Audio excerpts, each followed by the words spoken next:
So what is a blockchain? You put a hashtag in front of a blockchain because there are many people are actively now tweeting about the subject and contributing to this amazing, fascinating area that will have incredible growth potential and impact. If you talk to the expert these days, they say that the blockchain has the same traits, qualities, and characteristics that the internet had back in 1994 or 1993. And actually, at that time, it was not called the internet. It was called the Super Information Highway. So, blockchain basically came to solve what's called the double spending problem.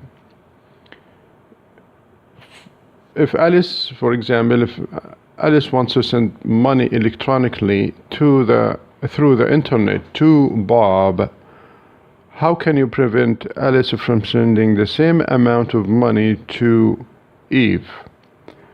And not only you have double spending a problem, Alice can send it to a third or fourth person, so you have double spending, triple spending, quadruple spending, or multiple spending.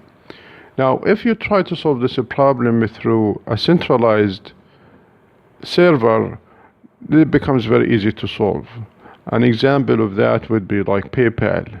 But if you try to solve it in a decentralized way, with no centralized server, this becomes a very hard problem to solve in computer science. And in 2009, we had the first practical pragmatic solution put out by Satoshi Nakamoto. And it was really that paper he put out, it was like the spark that caught a wildfire and spread out. So, in its simplistic definition, a blockchain is the underlying technology, underlying infrastructure of Bitcoin. But nowadays, blockchain has been seen as an infrastructure, as a technology that goes beyond the cryptocurrency. And it can be seen as a shared ledger, whereby it is publicly available by all to modify, to edit, to contribute to, and even to validate.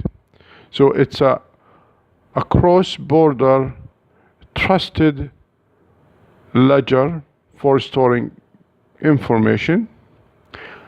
And blockchain is built on the top of what we call military-grade cryptography. Specifically, it's using SHA-2 for hashing, and it is using ECC elliptic curve cryptography for asymmetric encryption.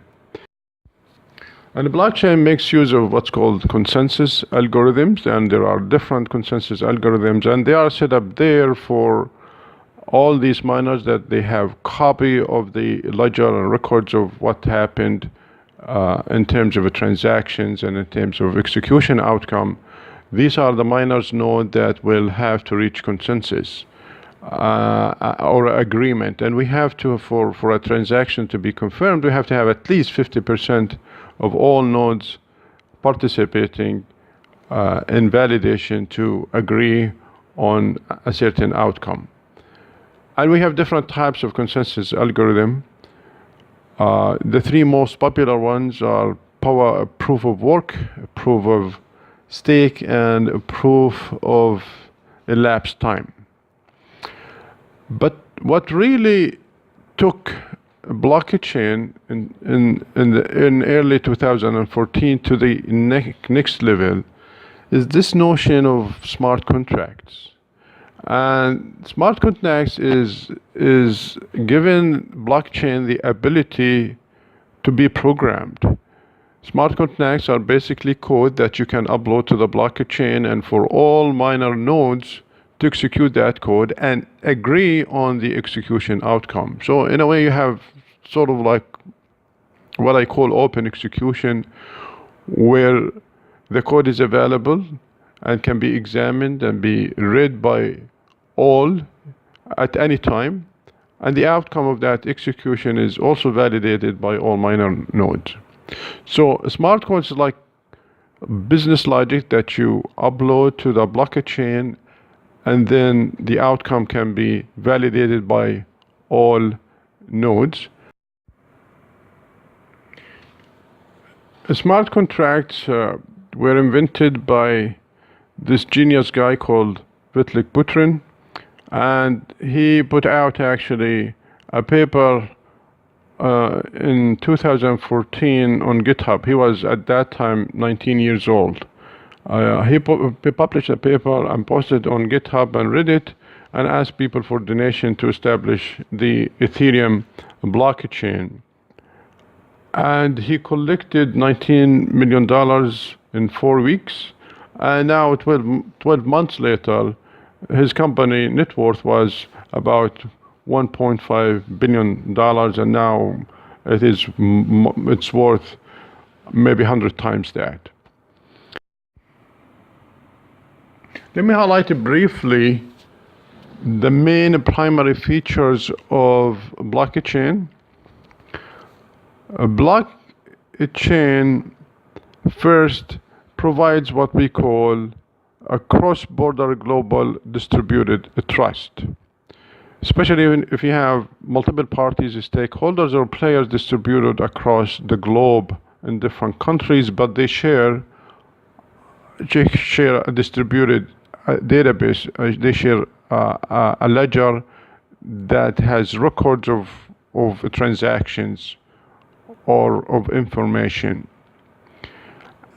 and that is provided in a decentralized fashion, in a way that is the governance and the management is not done by a centralized agency, because when you have a centralized entity, that entity becomes a subject of hacking, a subject of compromise, a subject of bureaucracy, a subject of corruption or a failure, and also centralized management becomes very costly.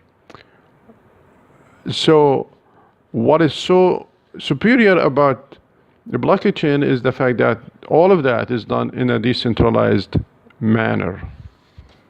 And it has this feature of auditing and transparency, whereby you can trace what really happened, what took place, and at what time, and by what entity or by what person. And the data being stored there, they're tamper-proof data with high integrity and with high consistency, and with a proof of origin, a proof of existence, and a proof of history. And the blockchain is highly robust, highly resistant, and highly resilient against attacks, and we have a proven history of that since 2019, since 2009, which is the Bitcoin. It was Bitcoin blockchain network was subjected to so many DDoS attacks, to so many hacks, but until now, it is really gaining popularity and gaining strength after strength.